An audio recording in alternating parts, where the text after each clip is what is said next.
Hello students, so let us start a new unit 4 ups and downs. इसमें पहला chapter number 5 या poem है. It's gilli danda. तो एक पोएम है. So let us recite. In the playground we gather around with a stick and a ball, gilli to throw. Gilli danda, our game is so sound. We play with joy, watch it go. 1, 2, 3, swing and hit. With our friends we never quit. With every swing, we feel so free. Oh, what a fun is to see the small gilly up high it flies underneath the bright blue skies, laughing, playing, having fun under the golden rays of the sun. तो यहाँ एक poem है. यहाँ कैसे गिल्ली डंडा खेल रहे बच्चे उसके बारे में वो बता रहे हैं कि in the playground we gather around, कि सुबह नहीं कभी भी खेल के मैदान में हम सारे इकट्ठे होते हैं. With a stick and a small गिल्ली टू थ्रो, एक हाथ में एक छड़ी लेके और एक छोटा सा गिल्ली जिसे हम फेंकते हैं. Gilli danda our game is so sound, और जो गेम है ये है गिल्ली डंडा, और कितना मज़ेदार गेम है. We play with joy, watch it go, और हम बहुत खुशी के साथ इसे खेलते हैं और देखते हैं कि किस तरह से गिल्ली जा रहा है. 1, 2, 3 स्विंग एंड हिट, 1, 2, 3 है ना, उछाले और फेंक दिए. With our friends we never quit, और अपने फ्रेंड्स के साथ जब हम खेलते हैं तो हम कभी क्विट नहीं करते हैं गेम को, है ना, हार नहीं मानते हैं. With every swing we feel so free, और हर एक स्विंग के साथ में, हर एक उछाल के साथ में हम कितने फ्री फील करते हैं. Oh what fun it is you see, ये कितना मज़ेदार गेम है इसे खेलना. The small gilli up it flies, और एक छोटा सा गिल्ली एकदम ऊपर उछल जाता है. Underneath the bright blue skies, और खुले नीले आसमान के नीचे गिल्ली को उछलता हुआ देखना बहुत अच्छा लगता है. Laughing, playing, having fun under the golden rays of the sun, और सूरज के गोल्डन किरणों के नीचे हंसना, खेलना बहुत मज़ा आता है. हम बहुत आनंद करते हैं. तो ये गेम है. आप पता नहीं आजकल आप लोग गिल्ली डंडा खेलते हो कि नहीं. पहले काफ़ी लोग खेलते थे, है ना. आजकल बहुत फैंसी गेम्स आ गए हैं, और बाहर प्लेग्राउंड का तो गेम का कोई सीन ही नहीं है. आजकल तो सारे मोबाइल में गेम खेलते हैं. Right, okay. So let us go through the new words. Gather यानी इकट्ठे होना. गिल्ली जो छोटा सा डंडी होता है ना गिल्ली डंडा खेलने के लिए. क्विट मैंने क्विट कर देना, छोड़ देना, हार मान जाना. अंडरनीथ मैंने किसी के नीचे. Okay. Which game does the poem mention? What are the things needed to play this game? तो कौन सा गेम खेल रहे हैं? They are playing gilli danda. And what are the things needed? They need a long stick and a small stick which is called a गिल्ली, है ना. According to the poem, how do the players feel free while playing gilli danda? Gilli danda खेलने का समय कैसा? How do they feel free? तो when they hit and swing, है ना, after every swing they feel free, है ना. What happens to the tiny गिल्ली when the stick strike it? जब गिल्ली, छोटे से गिल्ली को जब स्ट्राइक करते हैं तो क्या होता है? तो it flies up in the sky, है ना, वो ऊपर उछल जाता है. Which lines in the poem tells us that the children are playing the game outside? किससे पता चल रहा है, कौन से लाइन से पता चल रहा है कि बच्चे बाहर खेल रहे हैं, है ना. लास्ट बट थर्ड लाइन को देखिए. Underneath the bright blue skies, इसे समझ में आता है. या लास्ट लाइन देखिए, under the golden rays of the sun. इन दोनों लाइन से हमें समझ में आता है कि वो खुले आसमान के नीचे, सूरज की किरण के नीचे खेल रहे हैं. They are playing outside. What is the meaning of the line? Our game is so sound. जो हमारा गेम इतना साउंड है, इसका मतलब क्या है?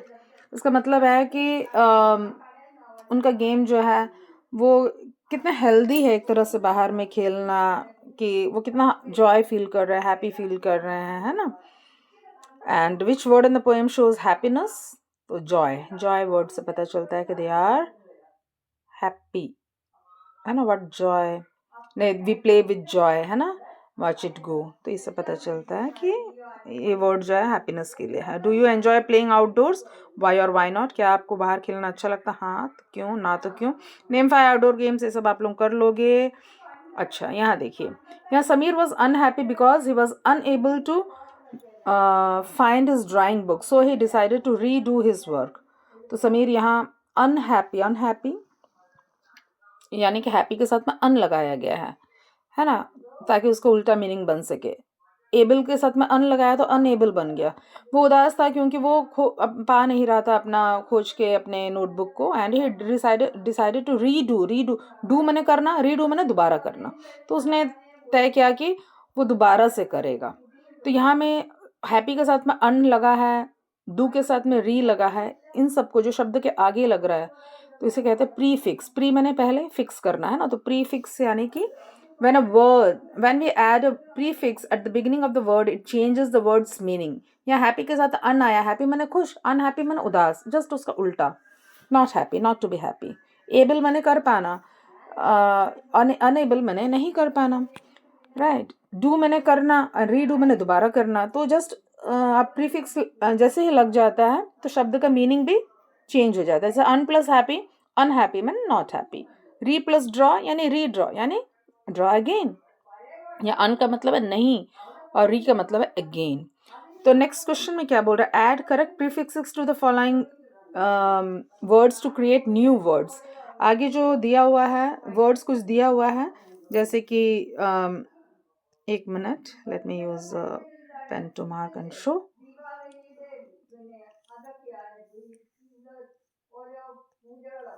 जैसे यहाँ में कॉमन है,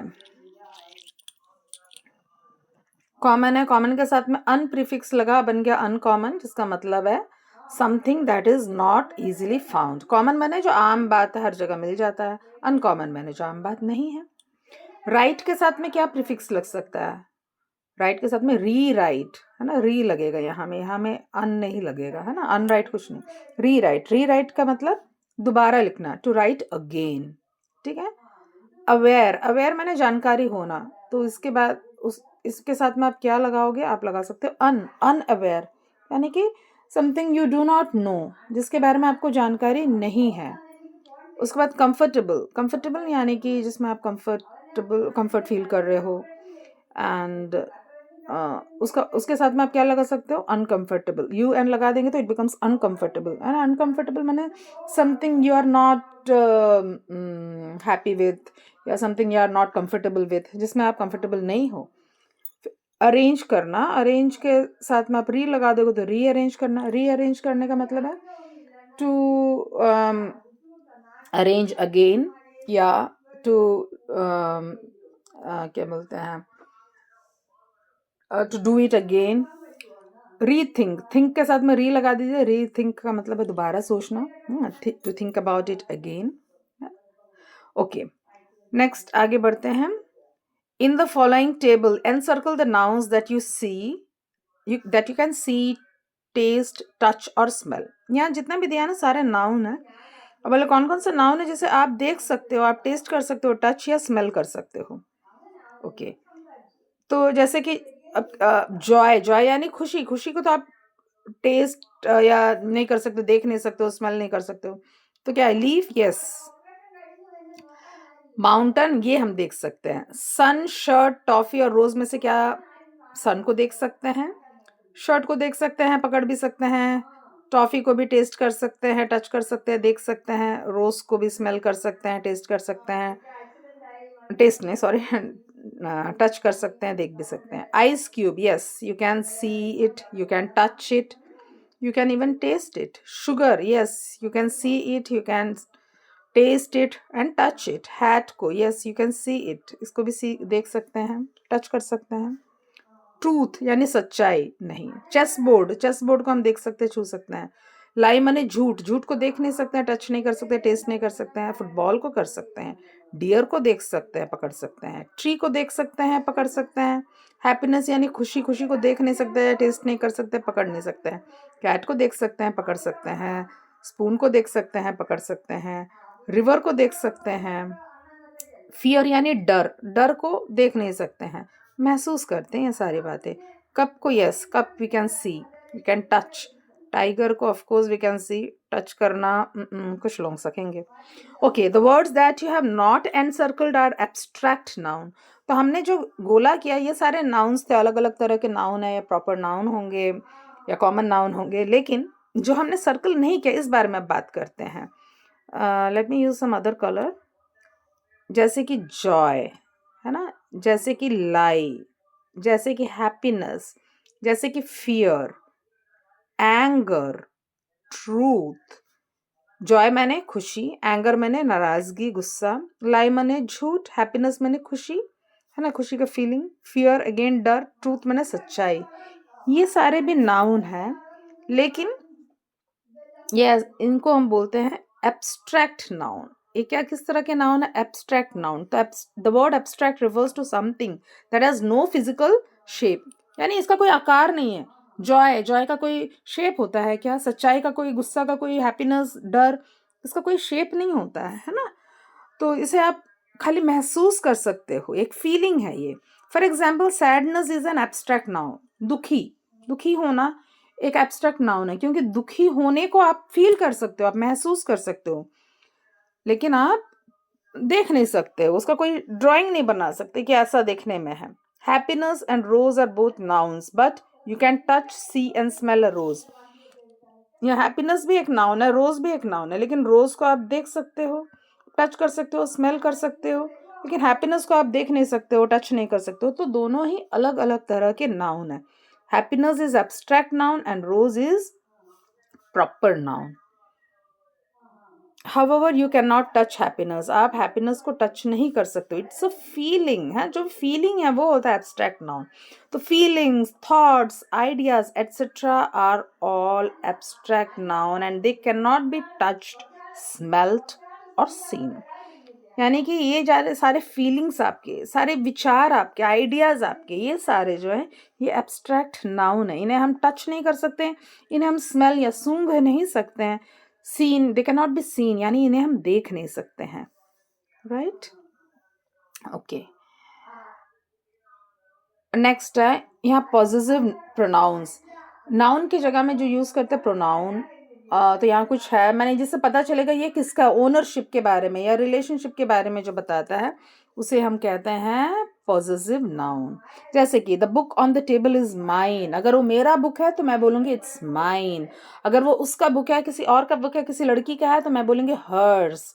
अगर वो तुम्हारा है, यू आर, तो मैं बोलूंगी योर्स. ठीक है.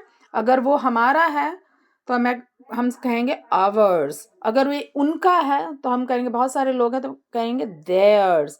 अगर वो किसी लड़के का है तो मैं कहूंगी हिस. या तो यहाँ मैं fill in the blanks with the most suitable word from the list below. Yes, theirs, theirs यानी उनका, माइन मने मेरा, योर्स मने तुम्हारा, हिज मने किसी लड़के का है तो उसका, हर्स मने फॉर लड़की के लिए अगर यूज करते हैं हर्स. देखो हिज के साथ में ऑलरेडी एक एस है तो और एक एस नहीं लगेगा. आवर के साथ में एस लग गया, आवर्स हो गया, आवर्स मैंने हमारा.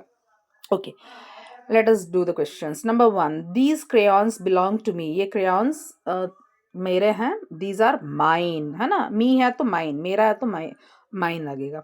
The toy train belongs to Mudit. Mudit एक लड़के का नाम है तो क्या लगेगा? The toy train is his. इसमें केवल एक एस रहेगा. The house with a red roof belongs to my cousins. ये जो लाल छत वाला घर है ये मेरे कजिन्स का है, तो दीज हाउसेज ये उनका घर है, तो theirs, THEIRS. The little girl has bought a set of bowls to play jal tarang. The bowls belong to her. The bowls are किसी लड़की का है तो कहेंगे hers. We have a cow with large brown eyes. हमारे पास एक काउ है, वी यानी हमारा, जिसके ब्राउन आईज है, तो द काउ इज आवर्स है ना. वी है, हमारा लिखा है इसीलिए आवर्स लग गया. You should take better care of your things. तुम्हें अपने चीजों का ख्याल रखना चाहिए. After all they belong to you. You आया है तो द थिंग्स आर योर्स, तुम्हारे हैं. ओके, क्या आपको पता था? Did you know that the gilli danda is known as tip cat in English? Okay, नहीं पता है तो अब पता चल गया कि टिप कैट बोलते हैं.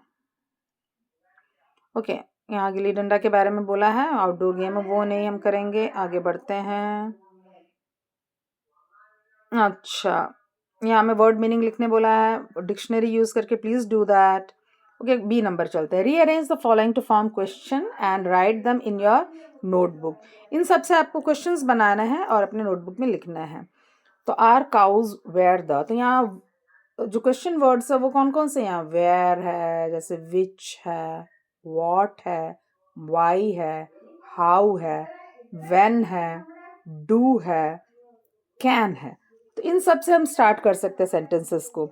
आर काउज वेयर द, तो हम क्वेश्चन कैसे बनाएंगे, where are the cows, is your house which, तो विच से स्टार्ट करेंगे, which is your house, it time is what, तो होगा what time is it, what time is it. The blue why sky is, तो why is the sky blue. The many are how birds on tree. How many birds are on the tree? You, my, when, return will book. So when will you return my book? Walk you to do school. Do you walk to school? A can fly kite. You, can you fly a kite?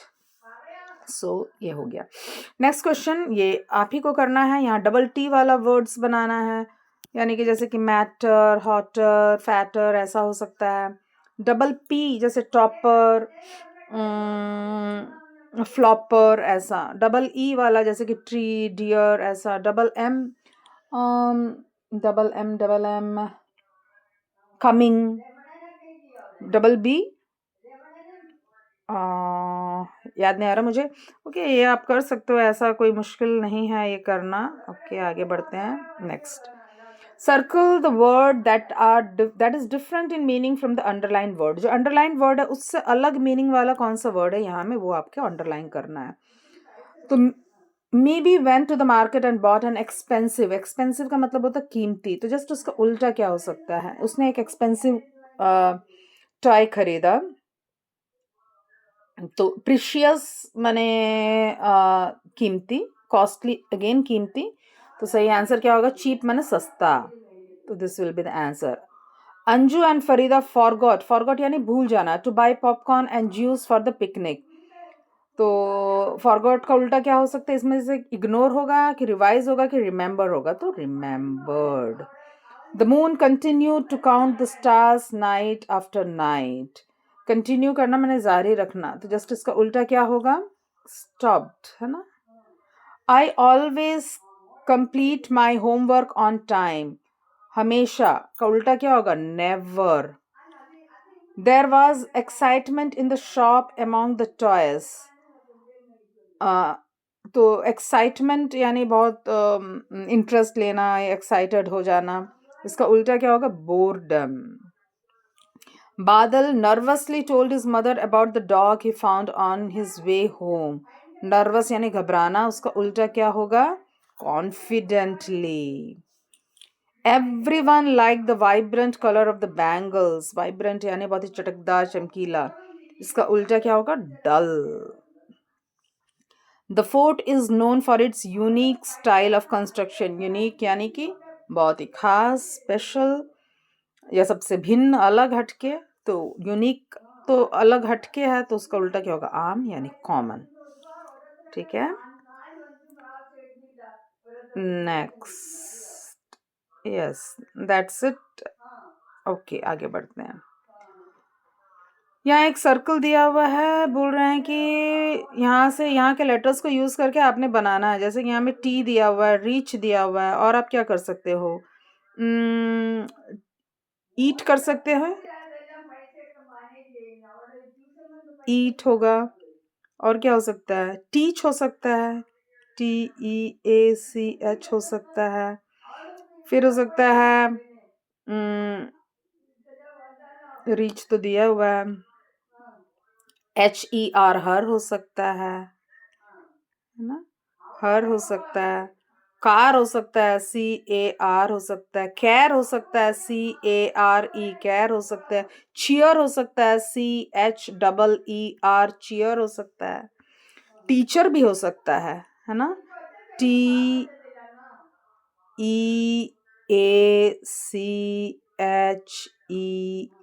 Teacher भी हो सकता है. तो can you make a 7 letter word using the following letters in the word. हाँ, तो teacher हो गया ना 7 letter वर्ड.